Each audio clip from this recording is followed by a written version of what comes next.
Satreskrim Polres PD Aceh telah mengambil sampel makanan yang diduga penyebab keracunan puluhan siswa-siswi Madrasah Sanawiyah Teku Cikda Cutiro pada Rabu 24 Juli 2024. Sejumlah sampel yang diambil berupa nasi, lauk pauk hingga sisa muntahan makanan untuk diperiksa di Laboratorium Kesehatan Daerah Labkesda Aceh.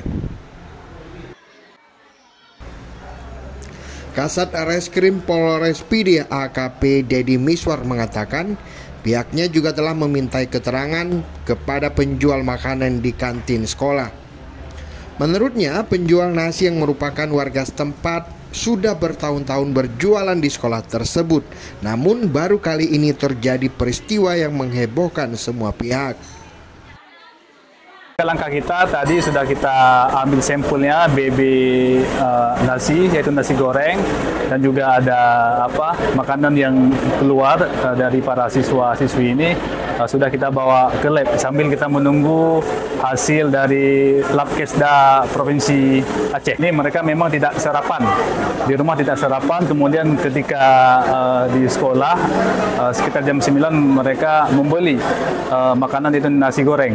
Dan tidak lama, sekitar 30 menit setelah mereka makan itu langsung muntah-muntah.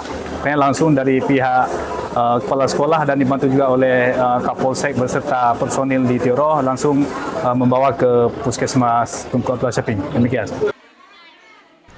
Sementara itu, pasca penanganan medis di Rumah Sakit Teku Abdullah Syafing Bernun, Kabupaten Pidia, puluhan siswa-siswi yang mengalami keracunan massal kini kondisinya mulai membaik. 26 korban sebelumnya dirawat usai keracunan yang diduga usai menyantap nasi yang dijual di kantin sekolah. Para korban yang mengalami keracunan mengaku tidak sarapan di rumah, melainkan memilih untuk membeli nasi yang dijual di kantin sekolah.